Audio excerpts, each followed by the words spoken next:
Hello, કેમ છો?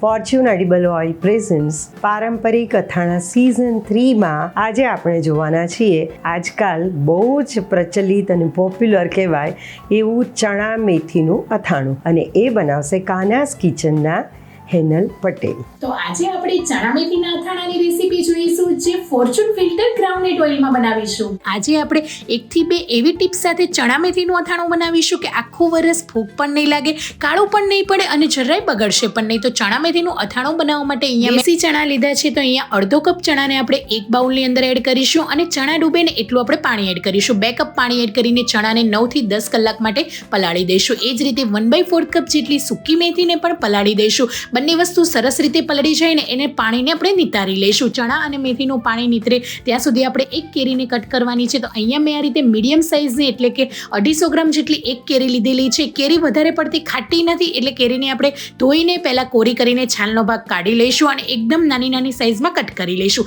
ચણા મેથીની અંદર આપણે વધારે કેરી નથી એડ કરી રહ્યા, આ એક જ નાની કેરી એડ કરીશું જેનાથી ખટાશ અને એકદમ ટેસ્ટ બેલેન્સ થઈ જશે. હવે કેરીના કટકા એક બાઉલમાં લઈને મીઠું અને હળદર એડ કરીને કોટિંગ કરીને વચ્ચે વચ્ચે હલાવતા રહીશું. એ રીતે 3 થી 4 કલાક માટે રેસ્ટ આપીશું. કેરીનું પાણી નીકળી ગયું છે. હવે પાણીને કાઢીને કોઈ પણ કોટનના કપડા પર આપણે કેરીના કટકાને સૂકવી લઈશું અને ચણા મેથીનું પાણી પણ સરસ રીતે નીકળી ગયું છે તો એને પણ આપણે કોરા કરી લઈશું. પંખા નીચે 2 થી 2.5 કલાક માટે રહેવા દઈશું એટલે એકદમ સરસ મજાના ચણા મેથી અને કેરીના કટકા સરસ રીતે કોરા થઈ જશે. 2 કલાક પછી કેરીના કટકાને પ્રેસ કરીને ચેક કરીશું તો પાણી નથી એટલે મસ્ત મજાના કોરા થઈ ગયા છે. પ્લેટમાં કાઢીને સાઈડ પર રાખીશું. 1 ચમચા જેટલું મીઠાને 2 થી 3 મિનિટ સુધી શેકી લઈશું. મીઠામાં ભેજ નહીં હોય ને તો તમારું આખું વરસ અથાણું સારું રહેશે. મીઠાને ઠંડુ થવા માટે રહેવા દઈશું અને આખું વરસ અથાણાને સારું રાખવા માટે સારું સિંગ તેલ હોવું જરૂરી છે. તો અહીંયા મેં ફોર્ચ્યુન ફિલ્ટર સિંગ તેલ લીધું છે જે આપણે એક વાસણની અંદર 300 ml જેટલું લઈને તેલને ધુવાળો નીકળે ને ત્યાં સુધી ગરમ કરી દઈશું. અને ગરમ થઈ જાય એટલે 1 થી 2 લવિંગ એડ કરીને ચેક કરી લઈશું અને તેલને ઠંડુ કરી લઈશું. તેલ ઠંડુ થાય પછી જ આપણે એડ કરવાનું છે.